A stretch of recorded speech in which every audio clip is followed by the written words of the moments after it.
The housing crisis is across the board. It's hard for us to go into an office hour. I should say it's rare for us to go into an office where a member says, I don't have a housing crisis in my district. It's everywhere, as we know. So we know it needs to get addressed.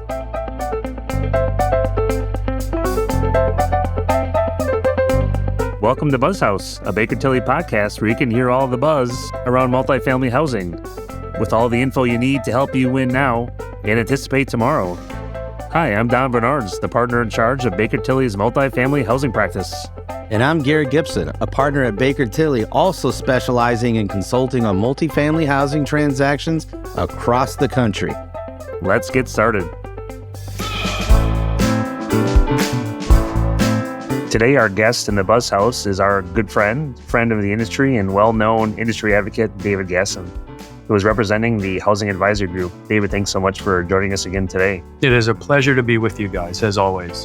Of course, the Housing Advisory Group's mission is to educate members of Congress, senators, their staffs, and administration officials on the value of the low-income housing tax credit and other affordable housing programs. Today, we're very excited to talk with David on a variety of topics.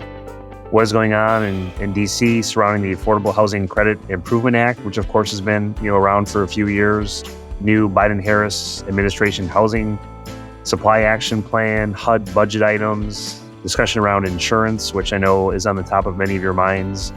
And again, we're going to end with how to get involved with supporting the aforementioned items. Without further ado, we're going to jump into it. I'm going to turn over to Garrick, and we'll start the discussion. Garrick?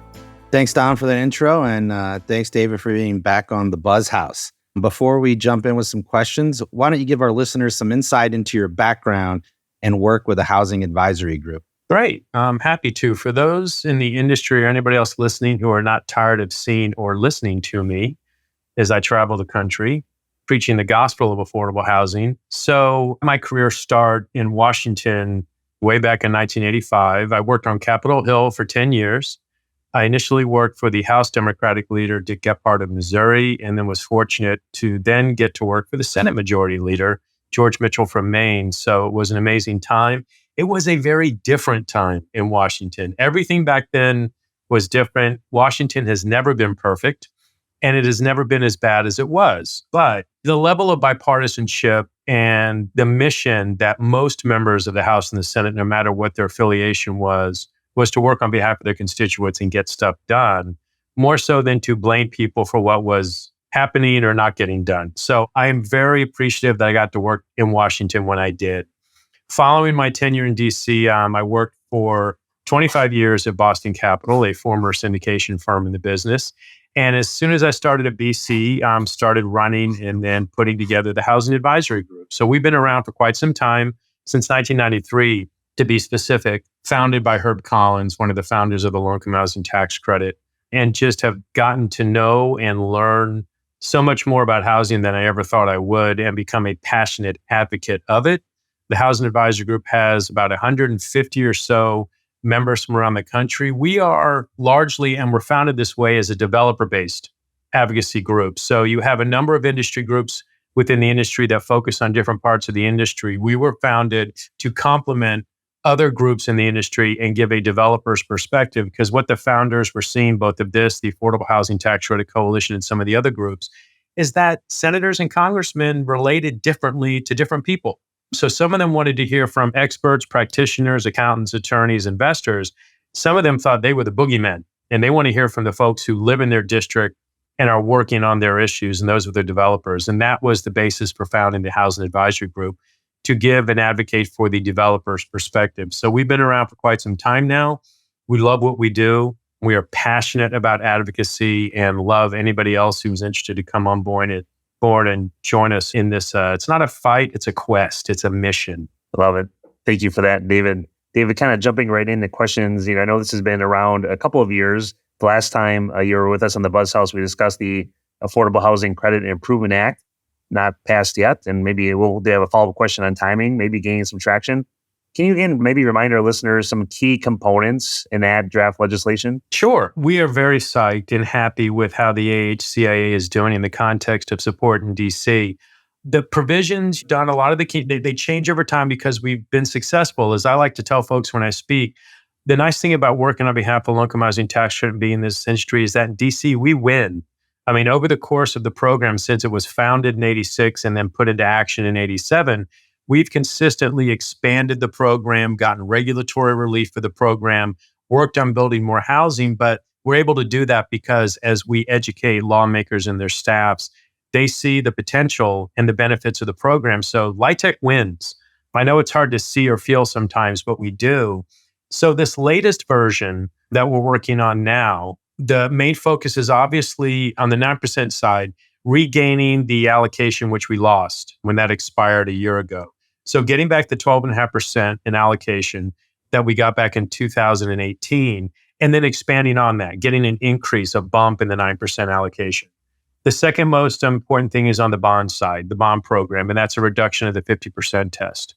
We have successfully demonstrated to Congress, but more importantly, I would say the Joint Committee on Taxation, that the 50% test was arbitrary. It's not 50 for any reason. At one point, it was 70. We wanted to come down below 50.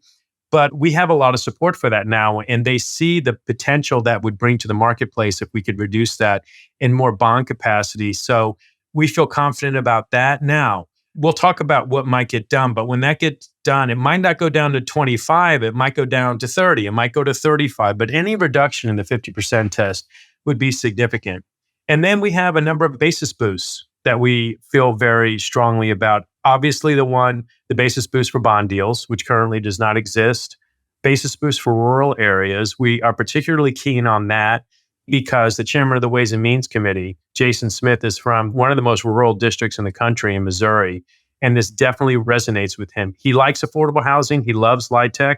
He's a former co-sponsor of the AHCIA. We are fortunate to have a Republican chairman again that supports the program, but he is singularly focused on increasing housing production in rural areas and what can be done to do that. The rural basis boost, the reduction of the 50% test, 9%, they would all do this. And we've explained that to he and his staff, and they are supportive. And then there are myriad, Don and Garrick, there are, I think, 27 provisions in the AHCIA. We are very much focused on the resource provisions right now because that's what everybody needs. But that's kind of like what we think is going to be in play at the end of the year as it gets really fun. The game of roll the dice, let's do a tax bill, and what can we get in there in the context of LIHTC? David, thank you for that overview. And right, production, we know we need it. And getting on that point at the end of the year, you just alluded to it. What is the progress? What is the tool? What is the methodology? What's the timing? What's that kind of look like? And I know it's a crystal ball kind of question. Yeah, well, every Congress is different, as we know. And for those who don't have to play in Congress, God bless you, although we hope you're still advocating for the program. But as little as you have to deal with the folks in D.C., maintain your sanity. Keep doing what you're doing and try not to focus too much on what goes on inside the Beltway. But every Congress is different. This one obviously has its interesting aspects to it, as we saw after the election and what they've done thus far. But as far as tax is concerned, we're in a very interesting situation because, as everyone knows, last year we passed an omnibus bill, but for the first time that many of us can remember, they did not include a tax title with the omnibus bill. They did do the Secure 2.0, which was the retirement, but they kind of walled that off and didn't let anything else tax attach itself to it. So they did an omnibus and no tax. And we were all sitting there thinking for sure we were going to get a reduction of the 50% test and the 12.5% of the 9 back. And then us and every other tax professional in the country or anybody with an issue was like, wait, what? You're leaving? That's it? You're done? And staff and a lot of members felt that way too. So that, you guys, coupled with the fact that next year is a presidential election cycle, and there has never, that any of us can remember, I hate saying never, but as far as we can remember, there's never been a significant piece of tax legislation in a presidential election cycle. So if they do not do something at the end of this year, and they didn't do something last year, and we pretty much know they're not going to do anything next year, that is a huge gap in the context of tax policy at a time where so many tax provisions have expired, are in the process of expiring out. They're reducing their benefits, bonus depreciation being one of them, or they will expire. And 2025 is a big year, because many of the tax cuts in the Tax Cuts and Jobs Act, the bill that President Trump passed, are going to expire on the individual side in 2025. So we know there's going to be a big tax bill in 2025. That's 2 years down the road before that might get done. So that would be 4 or 5 years. since they will have done significant tax policy. And there's just so much on the table that needs to get done on a bipartisan basis. There are some things that Democrats and Republicans both believe in. LIHTC is one of them, thus our strong bipartisan support. And then there are things that one side wants versus maybe not as much as the other and vice versa, which they'll negotiate on. But there are other provisions and enough of them that we believe, even if they can't reach an agreement on the stuff they disagree on, child tax credit, bonus depreciation, R&D tax credit, which I don't buy because that's pretty bipartisan, but they play that as one versus the other. There are other provisions out there like LIHTC and a myriad of others that they do agree on that they could do a tax title and get rid of the ones that are bipartisan and off the table so that going into 2025, there's not this like overwhelming list of tax provisions that need to get addressed, which is going to be ridiculously expensive if they wait to do it all at once. Not even accounting for the fact of the effect it's going to have on the economy, on business and individuals if they don't start to take some of these off the table. And LIHTC being one of them on the production side. So we do feel like, and in talking to staff and members, we sense their optimism that there will be some kind of tax title at the end of the year. Now, there are a number of things they need to get done this year. We'll talk about the budget in a second, but they have yet to pass the Farm Bill, which expires on September 30th, ironically, same day as the budget. They haven't done FAA reauthorization, which expires on September 30th. They have to pass the National Defense Authorizing Act, which both chambers have passed a bill, but they don't sync up, so they have to negotiate that. Those are some pretty big nuts that if they do stopgap measures and they move to the end of the year, well, boom, there you have a big bill that they could attach then a tax title to and pass this big piece of significant legislation and then leave town knowing they got stuff done. As far as AHCIA is concerned, there is no tax provision that has had the level of support and as much bipartisan support as the AHCIA. As of today, you guys, we have 164 bipartisan co-sponsors for the AHCIA. It's more than we've ever had. We're only 54 co-sponsors away from the magic number of 218, which is a majority of the House. And we think we're going to get there. That's 27 more Republicans and 27 more Democrats. We feel confident we're going to get to 218, and it's hard for anybody in leadership to look at tax provisions and not look at one that has a majority of the House on a bipartisan basis and supporting it, and not saying that we're going to act on that when it includes some of those provisions. On the Senate side, we have 28 bipartisan co-sponsors in the Senate, which is, if not the most, close to the most we've ever had in the Senate. So the support's there for LIHTC. The housing crisis is across the board. It's hard for us to go into an office tower. I should say it's rare for us to go into an office where a member says, I don't have a housing crisis in my district. It's everywhere, as we know. So we know it needs to get addressed. It's just a matter of getting Congress to move on it. But we're optimistic that we're going to get something done by the end of the year. Well, optimism is a good thing. That kind of leads me to my discussion on the housing plans. I mean, there was actually a Biden-Harris administration housing supply action plan that was presented last year, basically to help close that housing supply gap in 5 years. And a lot of that gap comes from affordable housing. So we know it's important to this administration. And so hopefully something can get done this year at a minimum. So in that plan, what was that process to get this plan done? And how does that even fit in the overall housing policy importance to them? Yeah, Garrick, I've been trying to think of a good analogy to talk about the administration's housing plan, because as you know, we largely focus on tax, the low-income housing tax credit, which was included in the president's housing plan. We will dabble in appropriations in the context where it fits in the HUD funding, RD, so on and so forth, as it affects LIHTC, or just if our members are really focused on one provision that is so significant. When we got done being able to use Section 8 in conjunction with LIHTC and things like that. But we don't really focus that much on the appropriations side. Other industry groups, that's their charge, and they do that.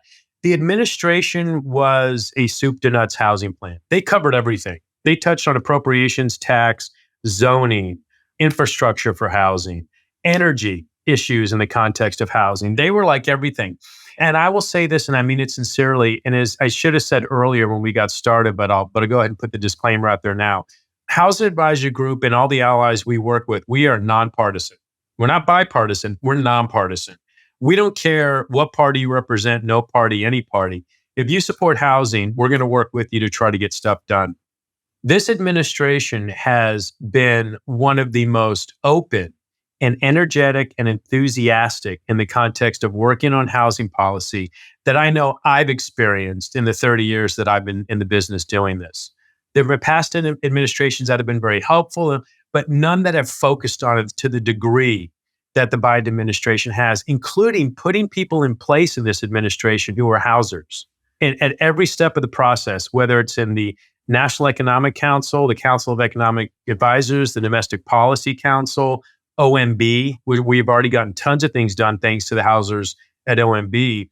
And then at the agencies, HUD, we have honest to God housers at HUD right now, from the secretary who knows it was a supporter, but from the deputy secretary, Adrian Todman, all the way down through the agency, are people not only that are housers, but that we all know. I mean, they're names that you and I and the three of us have been working with for years in the housing industry. And the administration said, no, we want to get people in there who know what they're talking about and can get stuff done. So I give them credit for that. We have regular meetings with folks within the White House and at HUD, and sometimes at the White House and at HUD, especially since the COVID restrictions have been listed. And they've been incredibly productive at every step of the way. And not just in what we're talking about today, which is legislation and policy, but on the regulatory front. The things we've been able to get done by getting the White House to knock on the door and say, no, fix this, get this done. This is important. It's going to result in more housing.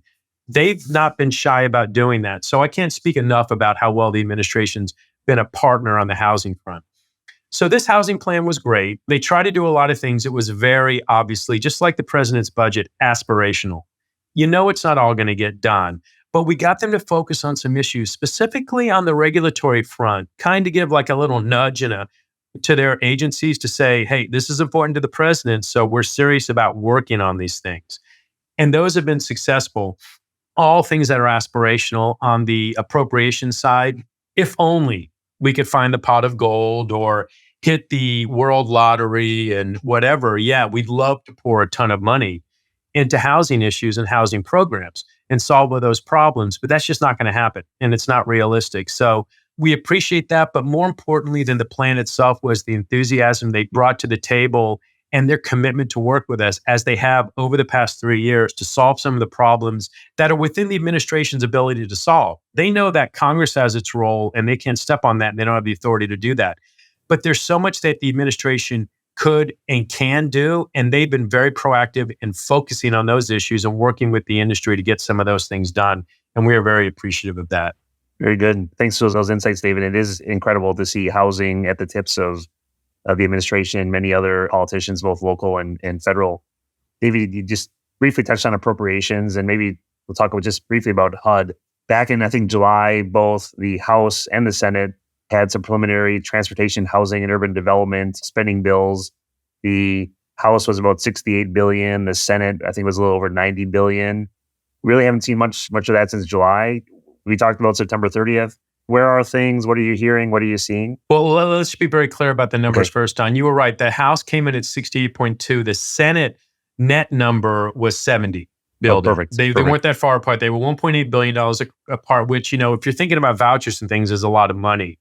In the context of the budget, it wasn't that as significant. It was more important like where the money came from and where they were putting it into. We were concerned as soon as the president and the speaker came to their agreement on the debt ceiling, which, as you know, one of the provisions in that said that they would peg the 2024 budget at FY 2023 numbers.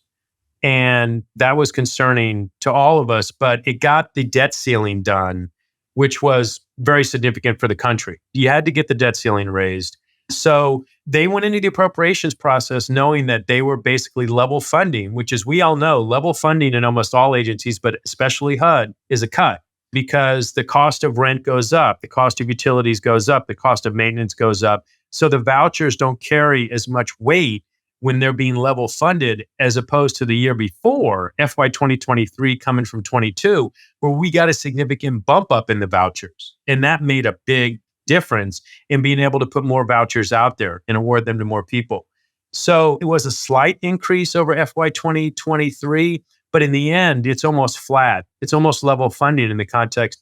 They are still going to have to take some money out of other programs in order to adequately fund project-based, tenant-based vouchers, and some of the other programs that are priorities. Home, more than likely, is going to get cut. to some degree. It's possible CDBG. Some programs might get zeroed out when you look. So it's not done yet. In the context of the process, that is more troublesome in the short term. The Senate has passed out of their subcommittees all 12 of their appropriations bills on a bipartisan basis. And Senate Majority Leader Schumer has said that he's ready to start bringing minibuses, meaning little groups of appropriations bills to the Senate floor, maybe as early as this week, maybe next week, to start passing those out of the Senate. So there does not seem to be any roadblock there for the Senate passing all 12 appropriations bills. And I will say this, the Senate came back into session this week. The House doesn't come back into session next week. The House hasn't even passed their appropriations bills out of the House, and they don't have an agreement within the Republican conference on many of them. They're not sure. They tried to pass some of them before they left for the August recess, but they could not get a majority of the Republicans to support the ones they were going to bring to the floor. So they just threw up their hands and left without passing any of them. And that is a concern as they come back next week. And on top of that, the levels that they are passing the bills out, which are not the FY 2023 levels, they're passing them at the FY 2022 levels, which would be a significant cut, is a big problem because they don't know if they're going to have the votes in the House to get them out of the House, let alone conference with the Senate and come to a budget for FY 2024. Now, if you don't mind me going into the weeds to further explain what's actually going on top of this, you have a group of conservative Republicans, the Freedom Caucus, but they're not necessarily all Freedom Caucus folks. They're just conservative Republicans who don't want to pass a budget. They're fine with limited or no government. Let's pass the defense budget, which there's the one bill they have passed, although it hasn't been reconciled with the Senate. There are big differences there. But they're not concerned if they pass a budget, and they're honestly not concerned if the government shuts down. They want to shrink the size of government. They have included a number of poison riders in a number of the appropriations bills that they know will not get past the Senate, let alone the White House would never sign the bill. And we know that we are heading potentially for a train wreck. Now, Speaker McCarthy has discussed the idea of passing a short-term CR, or continuing resolution. Anybody who pays attention should know what a CR is because it seems like the government has been funded by those, except for one or two occasions for the past 15 years. They can't come to an agreement on a budget, so they pass a continuing resolution getting them all the way to the next fiscal year and will level funding everything, and it's a disaster. He has suggested passing a short-term CR in order to continue negotiations past September 30th with the hopes that they will eventually come to an agreement on the budget, ideally by the end of the year. And there's another kicker there, which I'll get to. His conservative members in the Freedom Caucus and elsewhere have come back to him and said, no, we won't even agree on a short-term CR. We're not going to go there unless they add border security money, they include all these riders they want done, and they pass it at FY 2022 levels, which everybody knows the Senate on a bipartisan basis will not go for. So given the fact that when they come back next week, they're going to have 12 legislative days before the end of the fiscal year, and they have not passed one of the 12 appropriations bills out of the House, let alone started negotiating with the Senate, we are warning and counseling folks to prepare for a shutdown of some length of time. It could be a week. It could be 2 weeks. It's as long as Speaker McCarthy believes that he has to let this go before he opens negotiations with the Democrats in the House and the Senate, the bipartisan Senate, on a CR to get them to the end of the year potentially so they can continue negotiations. And then there's all these other political issues that come into play, calling the question of the chair, whether or not they're going to challenge his speakership. I question that now because none of us know who they could get other than Kevin McCarthy right now, who could get 218 votes in the House. So he's probably safe there, but they could still try that maneuver. But if he does that, it's risky because then he's saying we're going to pass a budget with Democratic votes, just like we did the debt ceiling, which got him in a lot of trouble. This would be even bigger because these are policy goals of members of his conference. Now, his conference is not unified. There are a lot of his members who want to pass a budget and want to do it in conjunction with the Senate and get this done. They don't believe in this brinkmanship, but he has to let the politics play out. Now, getting to the point about the end of the year, the other little point that they included in the debt ceiling was if they don't pass a budget, not a CR, a budget by the end of the calendar year, then there will be an additional 1% cut to every budget across the board. Every budget is supposed to be funded at FY 2023 levels except the Pentagon, the defense budget. They got an increase. Bipartisan-wise, people want to support the military. We have foreign operations going. We're funding a war in Ukraine, which is different. It's supplemental. But there was agreement there, and they said, fine, let's take the Pentagon off the table. But everybody else, we're going to cut your budget or level fund it. But this 1% cut at the end of the year, if they don't pass a budget, the Pentagon gets whacked as well. The defense budget gets whacked as well. And that was done to kind of entice Republicans not to go with a CR, to work with Democrats, mainly in the House, because the Senate's on board with this, and pass a real honest-to-God budget. Let's have a budget, not a CR. So we're worried about that as well. And we have a long time, although the clock's ticking fast, on December 31st. But that's a concern, too, because an additional 1% cut on top of level funding this year, then we're really, I don't know how HUD particularly would be able to handle that without looking at doing something tricky, as three of us know they've done in the past on vouchers, funding for so long and then back funding and things like that. It's going to be hard for them and other agencies to accommodate an additional 1% cut. It doesn't sound like a lot, but it is a lot considering what they have. So we are watching the next 4 weeks very carefully because, again, I think there will be a shutdown. I hope I'm wrong, but I believe there will be a shutdown of some time. But I'm hoping they can come to an agreement, a reasonable agreement that will not entail any further cuts to budgets, which will lead to a budget by the end of the year, avoiding that 1% cut. And then we can start moving on and looking at 2024 and then 2025 and then an end of year tax bill. And I'm sorry, that was a lot, but there's a lot going on. So I apologize for being so long-winded. No, that's a lot, but I get back to what you said earlier. Let's still have some optimism. I'd like to shift gears real quick because I know this is really important to a lot of listeners out there. As we were planning for the discussion, you mentioned insurance, right? It's the single most significant issue outside the AHCIA provisions. So we're seeing this a lot with our clients in both operations, as we're drafting new projections, trying to get them to work.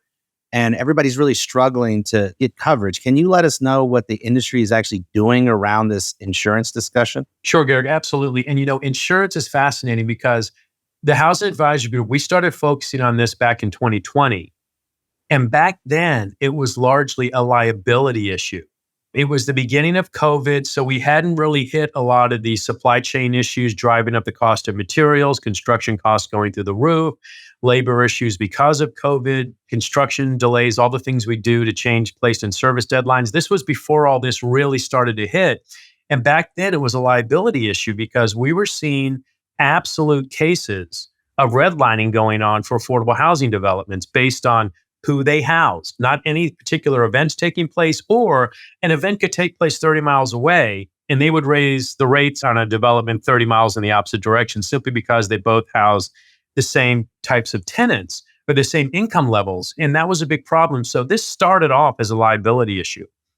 Then COVID came, but then 2022 happened. And in 2022, you had the hurricane down in Florida. You had the wildfires in California. You had the flooding in California and in other parts of the country. And all of a sudden, and then hurricanes and everything in Texas too. A lot of people got affected by different things in the Gulf Coast. And 2022, it changed to a property and casualty issue. Insurance companies started to raise rates. Then they started to leave markets. If they were in a market still, the rates they were charging were unacceptable and unattainable and through the roof. I mean, and fortunately for us, and I say this, if there was a silver lining in this, it's that it affected everybody. It wasn't just affordable housing. It was single family housing. It was market rate multifamily housing. It was commercial building. Everybody was getting whacked. And an issue that we were initially meeting with the administration on and talking very on a focused-wise basis with people on the Hill, because we didn't want to blow this up into an insurance tort reform issue with the redlining. It became a national issue. Everybody had the problem, and more people started to hear about it. And the more offices then we started to go into, and meetings we had in the White House, they were like, oh God, we know. But then we started to show them the data, and it was so much worse than what they thought it was. So I will say this, I have rarely seen the industry coalesce and come together as quickly as we have on this particular issue. And it highlights for the policymakers on the Hill, and it has, and in the White House how significant this is. This isn't a resource issue. And this isn't an issue that we need to fix over the next 5 or 10 years. This is an immediate issue. And we have told them flat out that if we don't fix this expeditiously, you are going to see people drop out of the business. You're going to see housing not being built in markets because they cannot get insurance. And we try to explain to them, if we can't get construction insurance and liability insurance and then property and casualty insurance as the construction's completed before we lease up, we can't open a development. We're not allowed to. There are tenants involved in both the federal programs, the state programs, and then with our financiers that would not allow development to move forward if we were not carrying insurance. And so the fact that they're hearing this from the single family folks and how expensive it is, and the market rate multifamily folks, but on the affordable side, how dire it is, they understand the urgency. Thus, this morning, our first hearing on the issue before the Senate Banking Committee, whom we had a meeting with about a month ago at their request to explain the issue to them. And we were very happy to hear a number of our talking points used by members of the Senate Banking Committee, as well as some of the witnesses who were outstanding on behalf of doing something about this crisis.